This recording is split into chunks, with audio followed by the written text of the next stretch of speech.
So hello everyone, this is Jalaj and you are watching GP education hub. यहाँ मिलेगा आपको आपकी हर प्रॉब्लम का सॉल्यूशन। जैसा कि आपको पता ही है कि सीबीएसई और उत्तराखंड बोर्ड दोनों के 10th के एग्जामिनेशन काफी क्लोज हैं, वो भी रिगार्डिंग टू द साइंस में बात कर रहा हूँ। तो ये जो वीडियो है हमारी आज डील करती है साइंस के प्रीवियस ईयर क्वेश्चन पेपर से from 2018 to 2025 of Uttarakhand board. और उत्तराखंड बोर्ड वालों के लिए सबसे बेहतर ये है कि अगर आप अभी भी कंफ्यूज हैं, अगर आप अभी भी बहुत सारे टॉपिक्स को कवर नहीं कर पाए हैं और आपको टेंशन है कि भाई कैसे हो पाएगा इस बार 10th में, हम कैसे अच्छा स्कोर कर पाएंगे, तो वो सारी प्रॉब्लम्स को आप छोड़ दीजिए।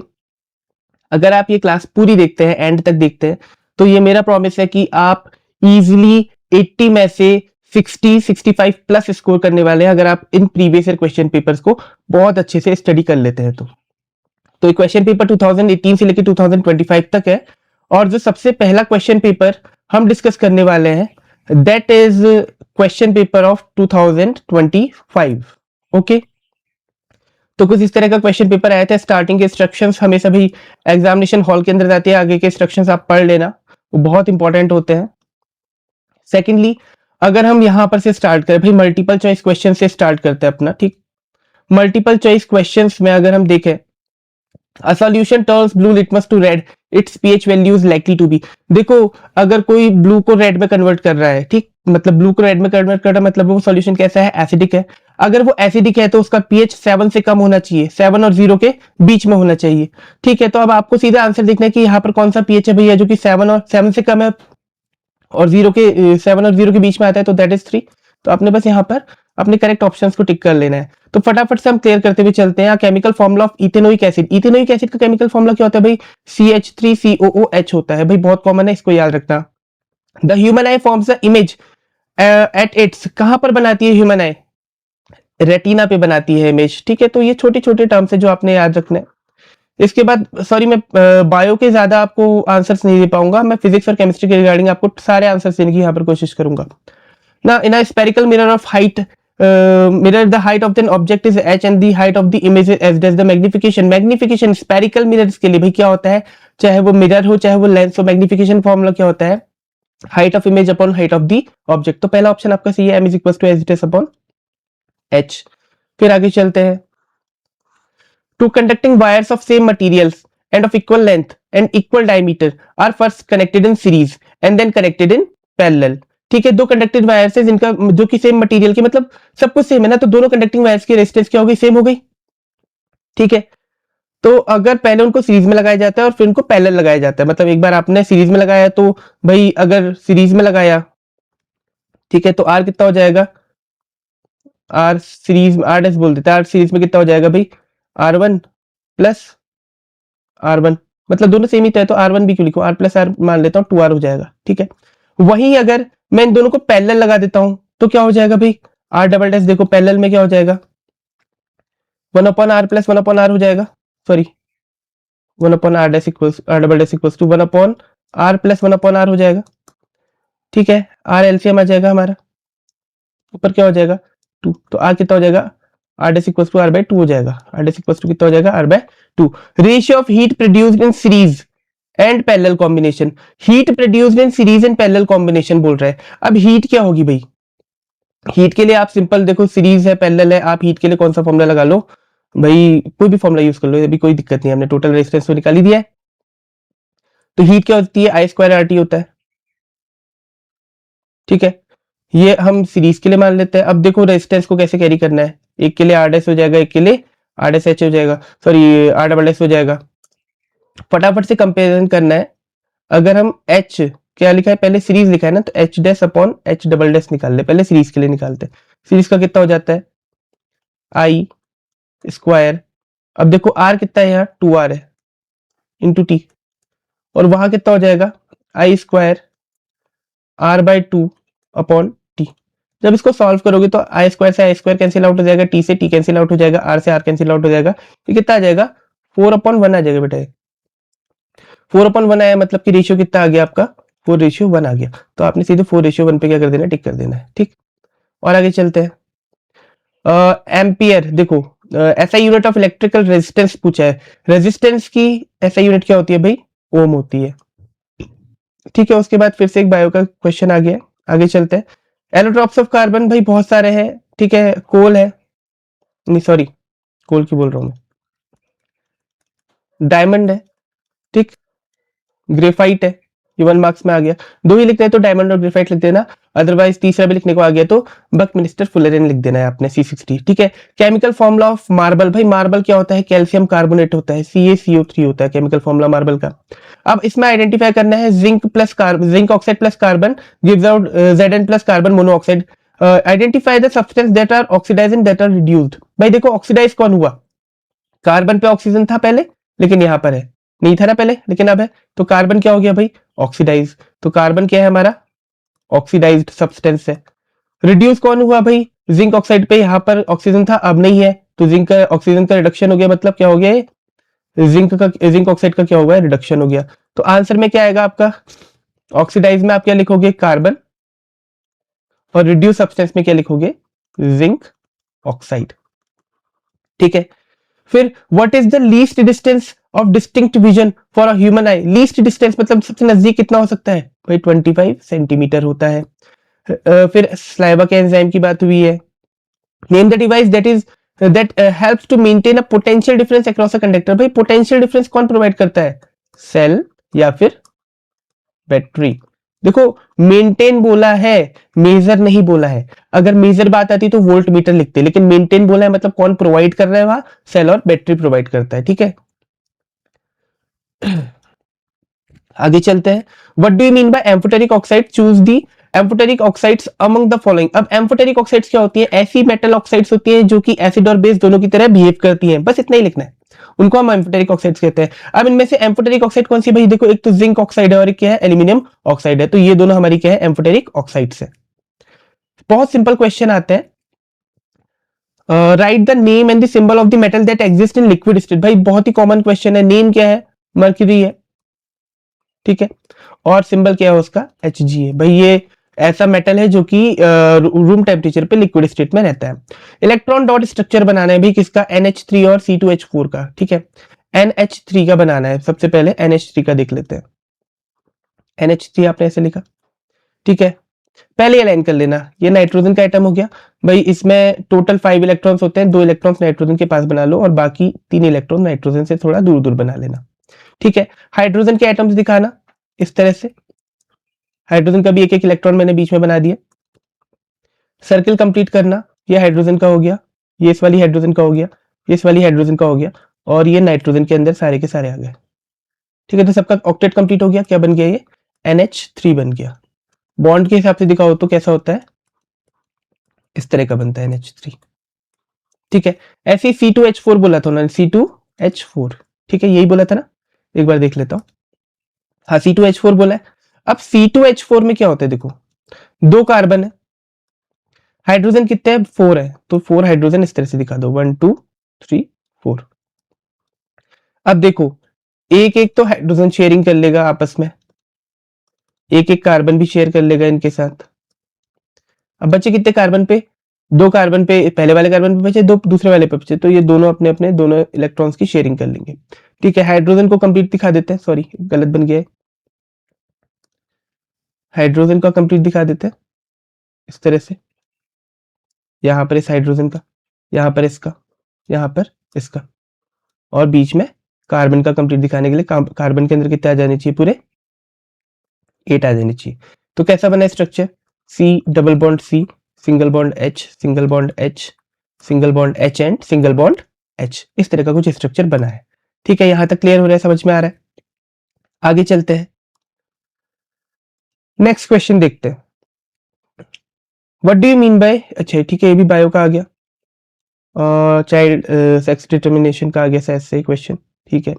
Hypermetropia and what type of lens is used for, देखो हाइपरमेट्रोपिया क्या होता है, इसको हम लॉन्ग साइटेडनेस या फार साइटेडनेस कहते हैं, मतलब इसमें दूर का तो क्लियर दिखता है लेकिन नजदीक का क्लियर नहीं दिखता है, ठीक है। तो आपने 2 ही नंबर का आया तो पहले तो डिफाइन कर देना है, उसके बाद what type of lens is use for correcting it, तो कौन सा लेंस यूज करते हैं भाई, देखो इसमें जो इमेज बन रही होती है ना वो रेटिना के पीछे बन रही होती है, मतलब कन्वर्जिंग पावर कम हो गई होती है, तो हम क्या करते हैं कन्वर्जिंग पावर को बढ़ाने के लिए कन्वर्जिंग लेंस का इस्तेमाल करते हैं। तो यहाँ पर कौन सा लेंस यूज होता है, कॉन्वेक्स लेंस यूज होता है। फिर आ गया आपका right the chemical name and formula of bleaching powder. देखो केमिकल नेम से इस बार का याद है कि जो नई एनसीईआरटी की बुक आई है ना, इसमें थोड़ा सा करेक्शन हुआ है। केमिकल नेम तो वही रहेगा, कैल्शियम ऑक्सीक्लोराइड, ठीक है। केमिकल नेम क्या रहेगा? कैल्शियम ऑक्सीक्लोराइड, ठीक है। इसमें हाइपोक्लोरेट आयन होता है, तो इसका जो फॉर्मूला है वो थोड़ा सा बदल गया है, CaOCl होल ट्वाइस, ऐसा लिखा है एनसीईआरटी में, ठीक है। तो आप नया फॉर्मूला लिखेंगे, ठीक है। Which sodium compound is used for softening of hard water. भाई सोडियम का कौन सा कंपाउंड है इसको सॉफ्टनिंग के लिए यूज करते हैं? भाई sodium carbonate decahydrate, that is washing soda. किसका यूज करते हैं हम? वॉशिंग सोडा का यूज करते हैं, ठीक है। हाइड्रोजिनेशन क्या होता है और इसकी इंडस्ट्रियल एप्लीकेशन क्या है? भाई देखो हाइड्रोजिनेशन क्या है, एक अनसैचुरेटेड हाइड्रोजन में एक अनसैचुरेटेड हाइड्रोकार्बन में, जैसे ये बन गया हमारा एक अनसैचुरेटेड हाइड्रोकार्बन, इसमें हाइड्रोजन को ऐड करना। इसमें किसको ऐड करना?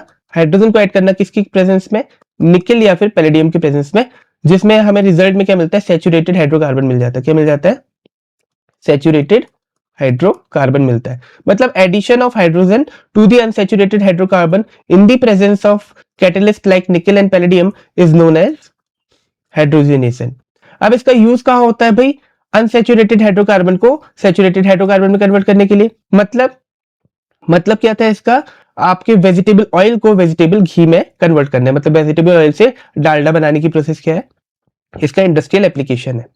फिर आता है give an example of neutralisation. भाई ये तो बहुत पहले से करते हुए आए हैं, ठीक है, एक ही नंबर का आया है। एग्जांपल में क्या लिखोगे आप? भाई सबसे मोस्ट कॉमन लिख दो भाई, HCl की रिएक्शन सोडियम हाइड्रोक्साइड के साथ क्या बनेगा? Salt and water. बस बैलेंस कर लेना, बैलेंस तो ऑलरेडी है ही, आपने क्या कर देना है? बस इस कंपाउंड्स के नीचे उनका नाम लिख देना है, ठीक। अब इसी का सेकंड पार्ट देख लेते हैं। Why does the colour of copper sulphate solution change when an iron nail is dipped in it. अब देखो यहां पर एक रिएक्शन होती है, यहां पर क्या होती है? एक रिएक्शन होती है। जब हम इसकी बात करते हैं ना, कॉपर सल्फेट वाले की बात करते हैं, तो यहां पर क्या होता है? कॉपर सल्फेट की रिएक्शन आयरन के साथ होती है। आयरन हाईली रिएक्टिव है, तो वो क्या करता है? कॉपर सल्फेट में से आयरन को डिस्प्लेस कर देता है, ठीक है। अगर आपको रिएक्शन याद रहेगी तो आपको याद रहेगा। बस इसका कलर ब्लू होता है, इसका कलर कैसा होता है? ग्रीन होता है। इसीलिए क्या होता है? कलर चेंज आ जाता है वहां पर। क्यों? क्योंकि आयरन ज्यादा रिएक्टिव है, आयरन कॉपर सल्फेट में से कॉपर को क्या कर देता है? डिस्प्लेस कर देता है। वहीं आगे चलते हैं। A shiny brown colored element on heating becomes black in color. Name the element X and the black colored compound formed. देखो वो जो आपका शाइनी एलिमेंट है ब्राउन कलर का, वो क्या है? आपका कॉपर है। क्या है? कॉपर है। और कॉपर को आप हीट कर रहे हो एयर की प्रेजेंस में, तो रिएक्शन होती है Cu plus O2 on heating gives out copper oxide. बस, ठीक है, इतना याद रखना है। अब ये क्या होता है? ब्राउन कलर का होता है, और ये कैसे कलर का होता है? ब्लैक कलर का। तो X क्या है भाई? कॉपर है, और उसका जो कंपाउंड बना वो क्या है? कॉपर ऑक्साइड है। बस ये भी सिंपल था। अगला देखते हैं। फिर थोड़ा सा बायो का क्वेश्चन आ गए यहाँ पर। अच्छा, अब यहां से देखो क्वेश्चन नंबर 20 से, question number 20, what do you mean by spectrum of light. अब देखो अधिकतर बच्चे स्पेक्ट्रम और डिस्पर्जन में कंफ्यूज होते हैं। स्पेक्ट्रम क्या है? The band of 7 colour formed on a screen as a result of the dispersion of light. Dispersion के रिजल्ट में जो एक स्क्रीन लगाने पर उसमें से 7 कलर्स का बैंड बनता है, उसको हम स्पेक्ट्रम कहते हैं। अब स्पेक्ट्रम में सबसे ज्यादा कलर कौन सा डेविएट हुआ होता है? भाई कौन सा होता है? जो जिसकी वेवलेंथ सबसे कम हो, कौन सा है वो? वायलेट है। और सबसे कम कौन हुआ होता है? सबसे लीस्ट कौन सा होता है भाई? रेड होता है। ये याद रखना। स्नेल्स लॉ क्या होता है भाई? Sine I upon sine R is always constant. यही था for a fixed given pair of medium, ठीक है। What precaution should be taken to avoid overloading of domestic electric circuit. Overloading से बचने के लिए क्या प्रिकॉशंस ले सकते हो? भाई देखो ओवरलोडिंग होती क्यों है? जब आप एक ही सॉकेट पे एक से ज्यादा अप्लायंसेस को कनेक्ट कर लेते हो। तो देखो प्रिकॉशंस क्या क्या हो सकते हैं? 2 नंबर का क्वेश्चन है, 2 पॉइंट लिख देना, आपको नंबर मिल जाएंगे। पहला कि भाई हाई पावर कंजप्शन अप्लायंसेस को एक साथ स्विच ऑन नहीं करना है। ऐसे हाई पावर कंज्यूमिंग अप्लायंसेस को एक ही सॉकेट से कनेक्ट नहीं करना है। और इसके अलावा आप लगा सकते हो कि भाई इलेक्ट्रिक फ्यूज को सर्किट में सीरीज में ऐड करना है। ठीक है, ये आपके ओवरलोडिंग को बचा लेगा। Right any two properties of magnetic field lines. देखो बहुत सारी प्रॉपर्टीज है, अच्छी प्रॉपर्टीज लिखना। ठीक है, देखो प्रॉपर्टीज में ऐसा लिखना कि मैग्नेटिक फील्ड लाइंस मैग्नेट के नॉर्थ पोल से इमर्ज होती है और साउथ पोल में, ठीक है, सॉरी नॉर्थ पोल से एमिट होती है, साउथ पोल पे इमर्ज होती है। आउटसाइड द मैग्नेट और इनसाइड द मैग्नेट कैसे चलती है, साउथ टू नॉर्थ चलती है। ठीक है, दूसरी प्रॉपर्टी जोड़ देना that magnetic field lines do not intersect each other, बहुत इंपॉर्टेंट प्रॉपर्टी है। ठीक है, और आप और भी बोल सकते हो मैग्नेटिक फील्ड लाइंस पर अगर हम टेंजेंट को ड्रॉ करते हैं तो सर्टेन पॉइंट पर हमें मैग्नेटिक फील्ड की डायरेक्शन बताता है। बार मैग्नेट के अंदर जो मैग्नेटिक फील्ड लाइंस होती हैं इनसाइड दी बार मैग्नेट, वो कैसी होती है, यूनिफॉर्म होती है, वो यूनिफॉर्म मैग्नेटिक फील्ड को रिप्रेजेंट करती है। तो बहुत सारे पॉइंट से लिखने को आप लिख सकते हो। अब भाई ये आया question, two electric bulbs A and B are marked 60 watt 240 volt and 100 watt 240 volt. दो बल्ब है जिनकी पावर आपको गिवन है। ठीक है, अब आपने कैलकुलेट करना है कि किसका रेजिस्टेंस ज्यादा होगा। देखो ये तो यहीं पर हो जाता है, पावर का फॉर्मूला क्या होता है, P is equals to V I होता है। अब आपको आई रिप्लेस कर देना है किससे, रेजिस्टेंस से। तो V is equals to I R होता है, is equals to V upon R होता है। तो ये बन जाएगा V square upon R, power का फॉर्मूला। अब देखो V दोनों में सेम है, V क्या है, दोनों में सेम है। तो इस कंडीशन पे आपने क्या करना है, बस P1 और P2 को कंपेयर करना है। ठीक, अब देखो पावर इनवर्सली प्रोपोर्शनल लग रही है आपको, पावर क्या है, इनवर्सली प्रोपोर्शनल है रेजिस्टेंस के। अगर पावर ज्यादा है तो रेजिस्टेंस क्या हो जाएगा, कम हो जाएगा। अगर पावर कम होगी तो रेजिस्टेंस ज्यादा हो जाएगा। आपने बस न्यूमेरिकली इस फॉर्मूला को यूज करते हुए वहां पर रेजिस्टेंस निकाल के दिखा देना है, बस ज्यादा कुछ नहीं है। रेजिस्टेंस निकाल के दिखा दोगे, कौन सा formula, P is equals to V square upon R वाले फॉर्मूले से। आर कितना हो जाएगा, वी स्क्वायर अपॉन पी। आप दोनों की रेजिस्टेंस निकालोगे। अब तो आप समझ ही गए होगे भाई रेजिस्टेंस किसकी ज्यादा होगी, जिसकी पावर कम है उसकी रेजिस्टेंस क्या हो जाएगी, ज्यादा हो जाएगी। ऐसे ही देखने को मिल रहा है हमें यहाँ पर,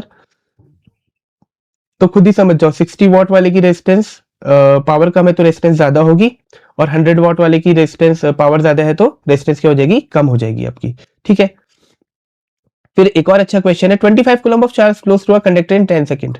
ठीक है, calculate the current flowing through the conductor. ये तो बहुत ही सिंपल हो गया, I equals to Q upon T होता है भाई। ठीक है, क्यू की वैल्यू रख दो 25 हो गया, यहाँ 10 हो गया, कितना आ गया आंसर, 2.5 एम्पेयर आंसर आ गया आपका। फिर कुछ बायो के क्वेश्चंस आ गए यहाँ। Now what happens what when, ये बहुत प्यारे से होते हैं भाई, बहुत ही सिंपल होते हैं और फटाफट निपटाने वाले होते हैं। Zinc react with sodium hydroxide. अरे देखो जिंक की रिएक्शन अगर हम सोडियम हाइड्रोक्साइड के सॉल्यूशन से करवा ले, भाई बहुत इंपॉर्टेंट है। क्यों, क्योंकि बहुत कम मेटल्स होते हैं जो कि बेस के साथ रिएक्शन करते हैं। तो यहां पर Na2ZnO2 का फॉर्मेशन होता है। हाँ, यहां पर Na2ZnO2 का फॉर्मेशन होता है। ठीक है, सोडियम जिंकेट कहते हैं और साथ में H2O का रिमूवल होता है, सॉरी हाइड्रोजन गैस का रिमूवल होता है, H2O का नहीं। ठीक है, तो बहुत कम मेटल्स होते हैं जो कि बेसिस के साथ रिएक्ट करने पर हाइड्रोजन गैस को इवॉल्व करते हैं। उनमें से एक जिंक है, उसके अलावा एल्यूमिनियम होता है और आपका लेड होता है। ठीक है, टिन भी होता है। ये कुछ मेटल्स ऐसे हैं जो कि बेसिस के साथ रिएक्ट करने पर हाइड्रोजन गैस को इवॉल्व करते हैं। इसका नाम याद रखना क्या है, सोडियम जिंकेट नाम है। Steam is passed over red hot iron. ठीक है, आपने आयरन को हीट किया, उससे स्टीम पास करवाया H2O। अब इस कंडीशन पर याद रखना भाई, यहां पर ऑक्साइड्स का फॉर्मेशन होता है। किसका फॉर्मेशन होता है, ऑक्साइड का। क्या बन जाएगा, लेकिन यहां पर याद रखना सेकंड थर्ड ऑक्साइड बनती है, Fe3O4 बनता है यहां, और साथ में हाइड्रोजन गैस इवॉल्व होती है, बस। ठीक है, देखो हॉट वाटर के साथ या फिर स्टीम के साथ हमेशा मेटल ऑक्साइड का फॉर्मेशन होता था, हमने इस चैप्टर को पढ़ा भी है। और अगर कोल्ड वाटर है तो मेटल हाइड्रो ऑक्साइड का फॉर्मेशन होता है। फिर lithium sorry ethanoic acid reacts with sodium bicarbonate. Ethanoic acid भाई CH3COOH, इसकी रिएक्शन करवा रहे हो भाई किससे, सोडियम बाइकार्बोनेट से, Na2CO सॉरी NaHCO3 से। सोडियम बाइकार्बोनेट लिखा है ना, NaHCO3 भाई देखो, एक एसिड एक बेस दोनों ही वीक एसिड, वो ये वीक एसिड ये वीक बेस, क्या बन जाएगा? सोडियम इथेनोएट बना, और साथ में किसका फॉर्मेशन होगा? कार्बन डाइऑक्साइड और वाटर का। बस यही याद रखना है। अच्छा, मैंने अभी नोटिस किया कि यहाँ पर लिखी हुई कुछ चीजें मेरे पीछे छुप जा रही हैं। चलिए, अगर जिप्सम को हीट करते हैं, किसको हीट कर रहे हैं? जिप्सम को। जिप्सम क्या होता है? कैल्शियम सल्फेट और डाइहाइड्रेट। ठीक है, इसको हम हीट कर रहे हैं 373 केल्विन पे। तो भाई इसमें क्या होता है?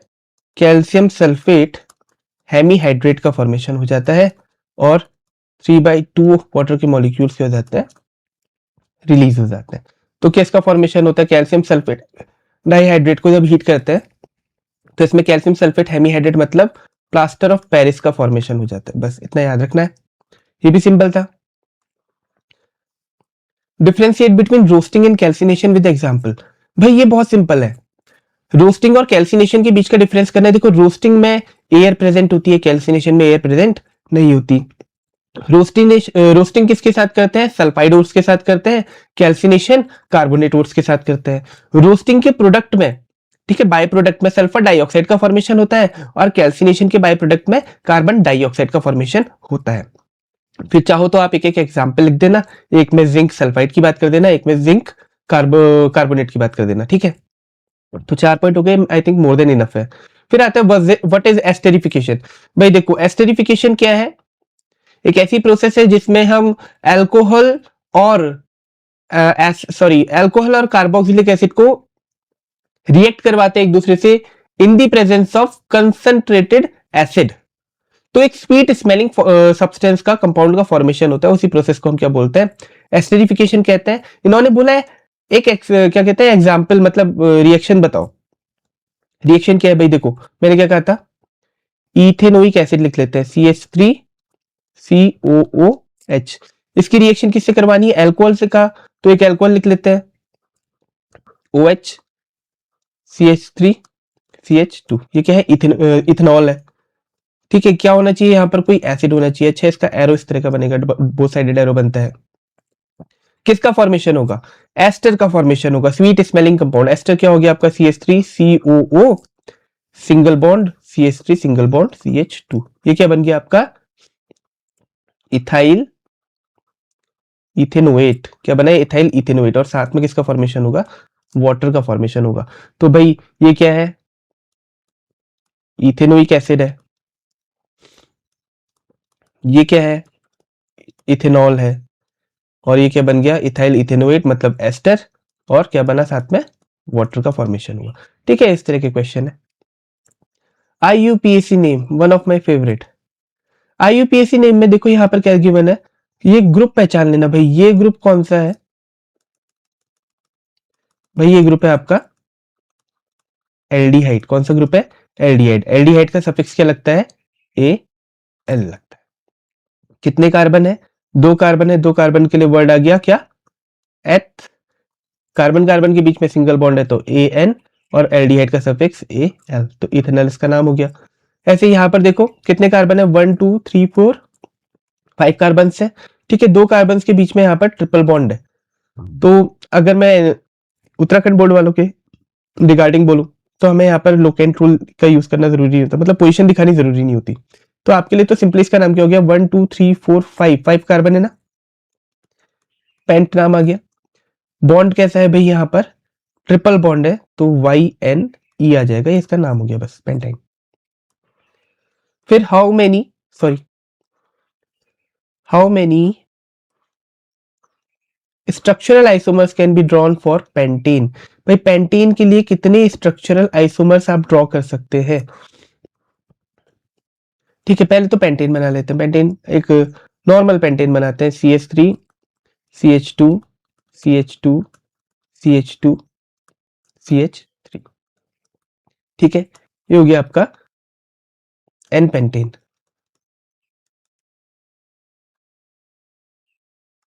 ठीक है, नॉर्मल पेंटीन हो गया।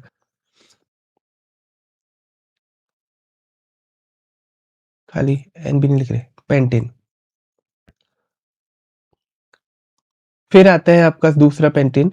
आपने क्या करना है, इसकी एक ब्रांच को कम कर देना है, मतलब एक चेन में से एक कार्बन को हटा देना है, ठीक है, और उसको आप सेकंड या थर्ड किसी भी कार्बन पे डाल दो। मैं थर्ड पे डाल दिया, सेकंड पे डाल दिया, ठीक है, इस तरह से। अब ये एक चेन है, ठीक है, तो भाई इसका नाम क्या आ जाएगा भाई आपका, एक चेन के लिए आइसो आता है शायद, इसका नाम हो गया आइसो पेंटेन, ठीक है, ये तो एन पेंटेन हो गया, नॉर्मल पेंटेन। फिर आप इसकी चेन में से एक और कार्बन को कम कर दो,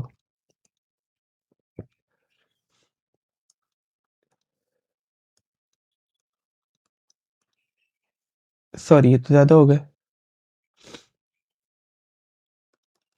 एक और कार्बन को यहां से कम कर देते हैं, एक हाइड्रोजन यहां से हटाना पड़ेगा हमें, ठीक है, यहां लगा दिया एक, और एक यहां लगा दिया, ये बन गया आपका नियोपेंटेन। क्या बन गया, नियोपेंटेन। देखो यहाँ एक ब्रांच है तो आइसो वर्ड होता है, जहां दो ब्रांचेस हो वहां न्यू होता है, जहां स्ट्रेट चेन हो वहां नॉर्मल वर्ड यूज हो जाता है, ठीक है। तो भाई कितने बने, एक, दो और तीन, तो कितने आइसोमर्स पॉसिबल है, तीन आइसोमर्स पॉसिबल है। फिर से बायो का क्वेश्चन आ जाता है, reflex action, autotrophic nutrition, blood pressure, longitudinal section of flower, iodise salt. Okay, अभी भी बायो में ही चल रहे हैं, यहाँ से आते हैं। An object 2 centimeter in length is placed perpendicular to the principal axis of a convex lens of focal length 20 centimeter. The distance of the object from its lens is 30 centimeter. Find the position, nature and size and magnification of the image. ठीक है, क्या क्या आया है इसमें भाई, object की length दी है, ठीक है, यहां से देखते हैं, लेंथ दी है 2 सेंटीमीटर, फोकल लेंथ दी है 20 और द डिस्टेंस ऑफ ऑब्जेक्ट दिया है 30। लेंस कौन सा है, सबसे पहले तो लेंस देख लो भाई, कौन सा लेंस है, कॉन्वेक्स लेंस है भाई, ठीक है।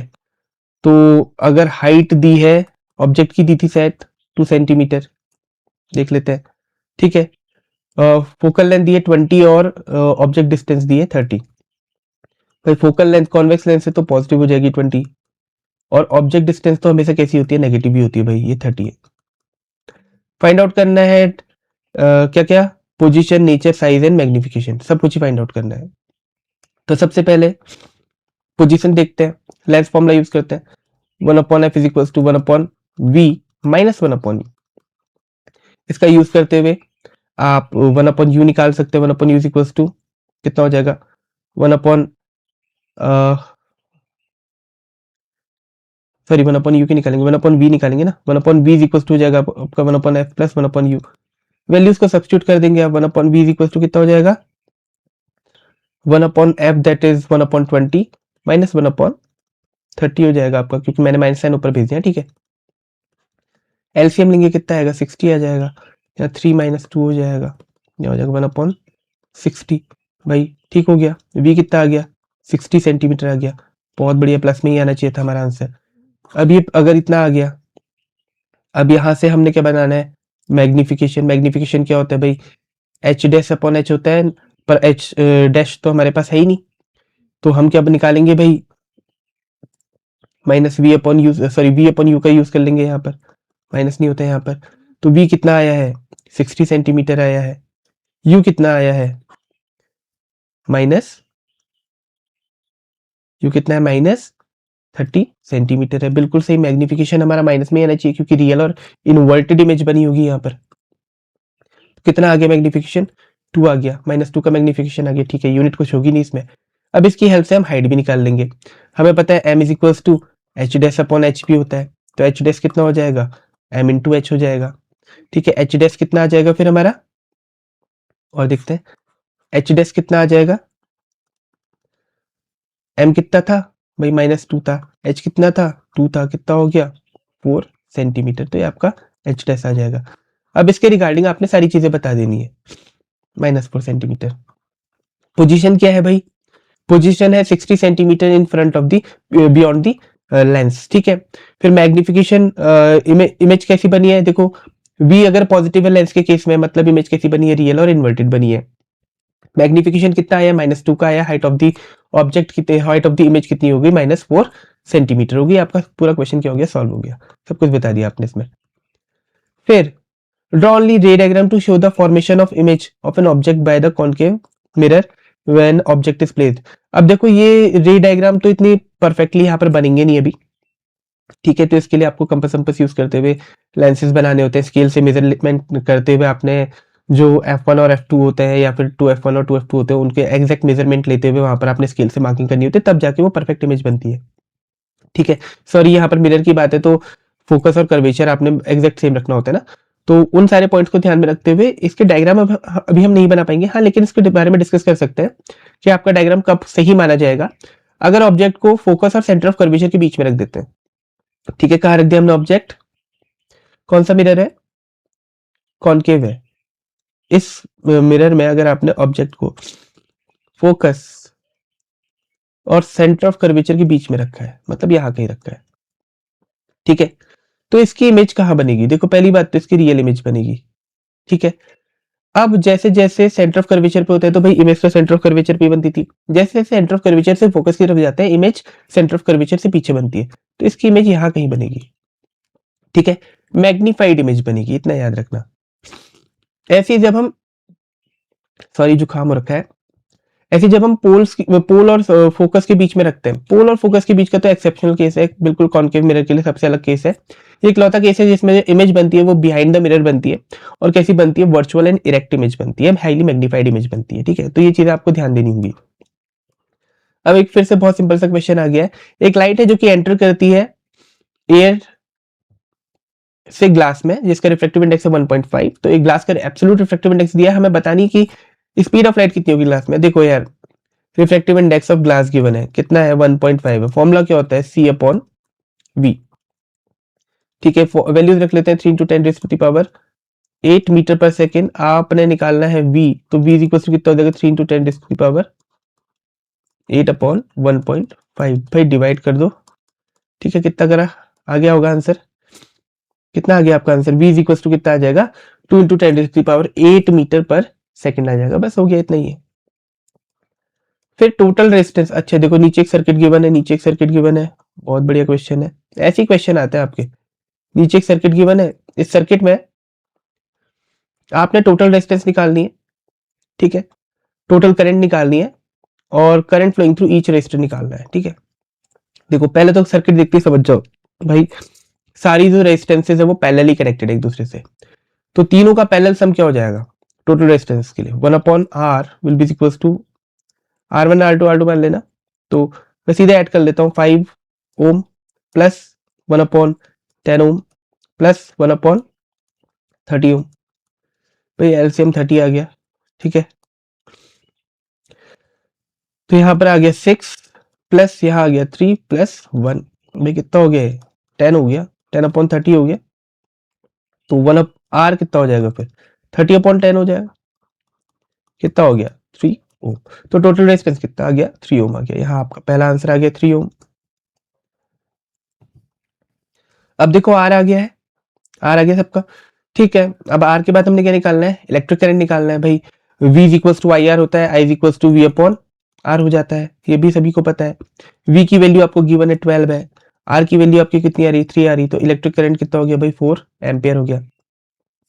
अब भाई 4 एम्पियर का इलेक्ट्रिक करंट हो गया, अब आपने बताना है कि हर एक सर्किट में कितना इलेक्ट्रिक करंट, मतलब हर एक रेजिस्टेंस से कितना इलेक्ट्रिक करंट पास हो रहा है। तो देखो पैरेलल कनेक्शन में पोटेंशियल सेम होगा, रेजिस्टेंस आपको गिवन है, आप हर एक सर्किट पे ओम्स लॉ लगा, आपको मिल जाएगा आंसर। अगर I1 निकाले तो भाई कितना है, 12 वोल्ट, और कितना वो है रेजिस्टेंस, 5 एम्पियर का है भाई, देख लो तो कितना आ जाएगा आंसर, 5 2 जार 10, 5 4 जार 20, तो 2.4 ओम, सॉरी 2.4 एम्पियर यहाँ आ गया। ऐसे ही I2 निकाल लो, कितना आ जाएगा, 12/10, 1.2 ये आ जाएगा, ठीक है, एम्पियर। और लास्ट वाला निकाल लो फिर, यहाँ पे निकाल लेता हूँ, I3 कितना आ जाएगा भाई, 12/30, ठीक है, कितना हो गया है, 0.4 4 एम्पेयर आ गया, ठीक है 0.4। अब सम अप करके देख लेना, इन सबको मिलाकर आपका आंसर कितना आना चाहिए, 4 आना चाहिए, जो कि आ भी रहा है। 2.4 plus 1.2 plus 0.4 equals to 4 ampere होता है। तो आपका आंसर टैली भी कर लेना कि आपका आंसर करेक्ट आ रहा है या नहीं आ रहा है, ठीक है। ये तो था आपका भाई 2025 का क्वेश्चन पेपर, ठीक है। अब अगर आप चाहते हैं कि मैं ऐसे ही आपका उत्तराखंड बोर्ड का एग्जाम होने से पहले सारे क्वेश्चन पेपर यहाँ पर अपलोड कर दूं 2018 से, तो प्लीज मुझे कमेंट सेक्शन में बताइएगा, ठीक है। अगर मेरा पढ़ाया हुआ आपको समझ में आ रहा है या ये क्लास आपके थोड़ी बहुत समझ में आई है, तो चैनल को लाइक करिए, सब्सक्राइब करिए और आगे हमारे साथ जुड़े रहिए ऐसे। Thanks for listening, that's all for today.